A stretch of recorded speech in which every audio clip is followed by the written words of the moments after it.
இப்போ ஒரு work out போட ஸ்டார்ட் பண்றோம். அப்படி ஸ்டார்ட் பண்ணும்போது நமக்கு எல்லாருக்குமே ஒரு டவுட், நம்ம அந்த ஒர்க் அவுட் கரெக்டா போடுறோமா இல்லையா அப்படிங்கிறது தான்.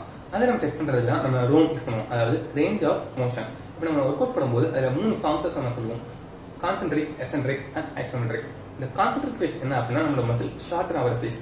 இந்த எசென்ட்ரிக் என்னன்னா நம்மளோட மசில் வைடன் ஆகிற ஃபேஸ். இந்த ஐசோமெட்ரிக் என்னன்னா இந்த ரெண்டுக்கும் இன்டர்மீடியட்டா இருக்கிற ஒரு மசிலோட பொசிஷன் தான் இந்த ஐசோமெட்ரிக். இப்போ நீங்க ஒரு பைசெப் கர்ல் எடுத்துக்கிட்டீங்கன்னா அந்த பைசெப் கர்ல டம்பிள நீங்க ஃபேஸ் கிட்ட கொண்டு வரீங்க, செஸ்ட் கிட்ட கொண்டு வரும்போது உங்களோட மசில் கான்ட்ராக்ட் ஆகும். இது கான்சென்ட்ரிக்கணும்.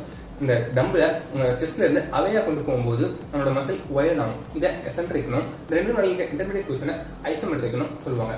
அந்த எசென்ட்ரிக் மோஷனை நீங்க ஒரு 2 செகண்ட்ஸ் ஃபீல் பண்ணி மைண்ட் மசில் கனெக்ட் பண்ணீங்கன்னா உங்களோட மசில் குரோத் வேற லெவல்ல இருக்கும்.